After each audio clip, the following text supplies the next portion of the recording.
Annyeong, c'est Clochette Kelly et bienvenue sur ma chaîne. Aujourd'hui on se retrouve pour parler de livres mais de façon différente parce que je vais piocher des numéros. Je vais mettre des numéros entre, je sais pas, entre 1 et 50. Je vais vous emmener les livres donc, que j'ai lus et je vais vous présenter le plus rapidement possible des livres que j'ai lus de l'année passée et de cette année. C'est parti, je me donne un temps limité donc de 10 minutes, donc au montage la vidéo, j'espère fera moins de 10 minutes. La vidéo ne fera pas tout à fait 10 minutes parce que je vais couper quand je compte au montage évidemment. Parce que sinon ce sera trop long. Stephen King, Joyland, Le bourgeois gentilhomme de Molière. Stephen King, encore Monsieur Mercedes, est un jeune homme qui se retrouve à travailler pendant les vacances scolaires je crois, ou pour payer ses études. Enfin bref, dans un parc d'attractions et donc il se passe des choses bizarres et il va finir par découvrir la vérité. Je sais plus de quoi ça parle parce qu'il y a longtemps et je crois que c'est un homme qui est riche et qui abuse de son pouvoir. Non, pas du tout, je sais plus.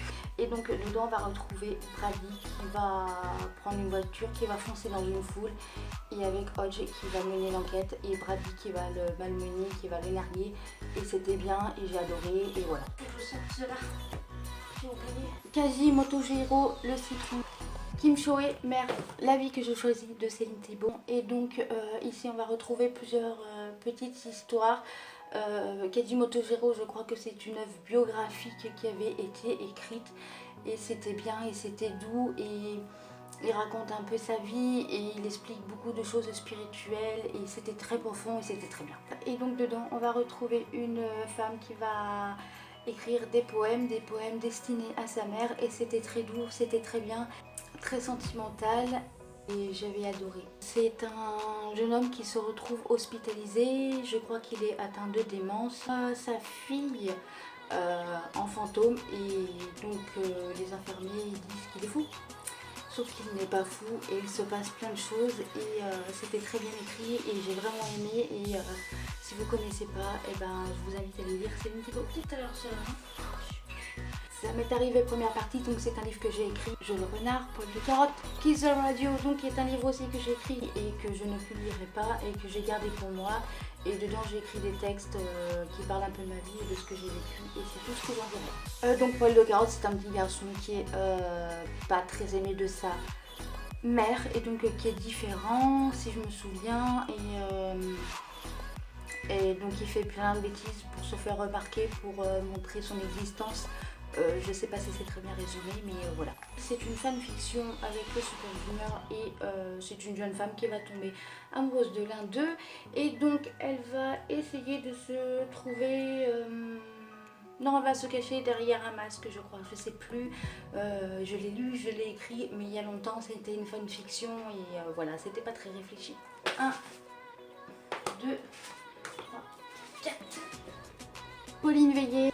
Le château de ma mère, donc de Marcel Pagnol, Sharon M. Draper, Le silence de Mélodie. Envie des poèmes qui sont très bien écrits, qui étaient très doux, très profonds, parfois aussi sensuels si je me souviens, je sais plus, et c'était très bien. Et si vous connaissez pas Pauline, je vous invite aussi à aller lire. C'est une auteure donc qui est pas très connue comme Céline Thibault, donc il faut foncer.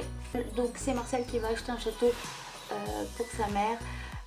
Il va nous raconter son histoire donc dans le sud, je sais plus trop où ça passe, il y a tellement longtemps que je l'ai lu, il faut que je le relise et j'avais aimé. Et Marcel Pagnol est un de mes auteurs préférés. Quadrilogie, je crois que ça se dit comme ça, j'avais adoré et c'est une de mes préférées de Marcel Pagnol et c'est un de mes livres préférés et c'est très bien écrit, c'est très profond, ça m'a fait pleurer.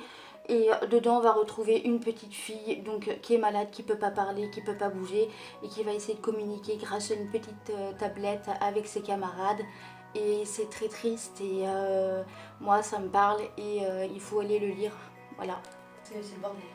1 minute, il reste 1 minute, 10, 1, 2, 3, 4, 5, 6, 7, 8, 9, 10. Ah, c'est le dernier. Haruki Murakami, L'étrange bibliothèque. j'avais pas très bien compris l'histoire, mais j'avais quand même aimé. Avec ce petit garçon qui est dans la bibliothèque avec des espèces de monstres. C'était très creepy, mais j'avais aimé. Donc voilà, j'ai essayé de vous présenter les livres que j'avais lus durant l'année 2017 et les derniers que j'ai lus en 2018. Je viens de foutre littéralement le bordel dans ma chambre, je vais tout ranger. J'espère que cette vidéo vous aura plu. J'aurais bien aimé parler de celui-là. J'aurais bien aimé aussi parler de celui-là. J'aurais bien aimé aussi vous parler de Niccolò Amaniti. Et ça, si vous vous demandez ce que c'est, en fait, c'est tombé, mais c'est des K-pop, ça fait comme ça. Et ça, c'est encore un CD de K-pop et c'est Blue and Effort, c'est très bien. Maintenant, dans cette case-là, c'est tous les livres que j'ai lus. Cette vidéo a été inspirée par Solange te parle, avec sa vidéo 37 films en je ne sais plus combien de minutes. En attendant de se retrouver tout bientôt, je vous fais des bisous. Annyeonghaseyo. J'ai tout rangé.